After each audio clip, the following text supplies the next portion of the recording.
Ogaubina tu baada tu ya kuweza kupeana story ya kwake ambayo pia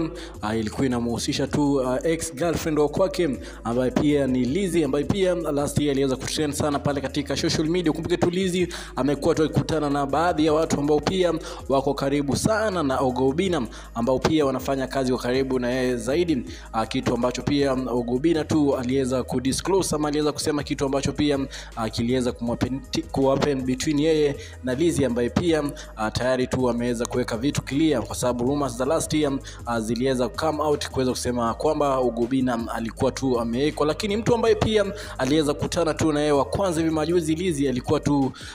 Mama County, ambaye pia alibadilisha jina mwisho wa siku, sasa hivi anaitwa Baba County, ambaye pia alikuwa anafanya kazi kwa karibu sana na Ogaubina, ambaye pia baada tu ya kuweza kutoka katika Obina Show aliweza tu kuweza kukutana na Lizzy, kitu ambacho pia kiliweza kuzua speculation pale katika social media, na pia tu akaweza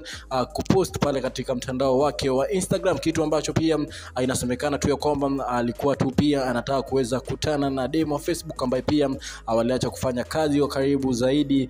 na Ogaubina, ambaye pia aliweza kupeana side story ya kwake akisema kwamba mtu ambaye pia alikuwa tu front side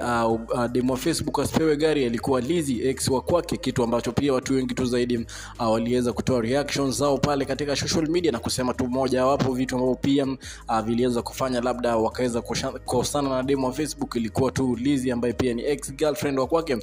baada tu ya kuweza kupatiana the whole story ambao pia iko tu pale katika mitandao za kijamii, na ameweza tu kuweza kutoa warning pale katika mtandao wake wa Instagram kuweza kusema tu ya kwamba mtu yoyote ambaye pia atakaweza kukutana na ex girlfriend wa kwake ambaye pia yuko karibu na yeye, basi ataweza kumcut off, kwa sababu tayari Mama County ambaye pia alikuwa tu mtu wa karibu na yeye tayari aliweza kujitoa katika kipindi cha Ogaubina, na tayari tu alishakutana na ex girlfriend wa kwake, ambaye pia ni kitu ambacho pia kiliweza kuzua speculation pale katika social media, wakisema tu ya kwamba huenda labda Mama County aliweza kumsaliti Ogaubina baada ya kuweza kukutana na ex girlfriend wa kwake, na ameweza tu pia kutoa warning tu kwa demo Facebook asiweze kukutana na yeye baada tu yeye kuweza kupatiana story zima, ambao pia watu wengi tu zaidi wameendelea kutoa reactions zao pale katika social media, kwa sababu mara ya kwanza watu wengi walikuwa na mlaumu sana Ogaubina, wakisema tu ya kwamba labda yeye alikuwa na makosa, alikuwa amewekwa, lakini baada ya kuweza kupatiana story ya kwake, basi watu wameweza compare na kuweza kuona Lizzy alikuwa tu na makosa kabisa. Kumbuka katika Udaku 254 na kupatia story ambazo zina trend mitandaoni, una make sure umesubscribe kwenye YouTube. Baby wa baby now. Alafu huyu ni baby.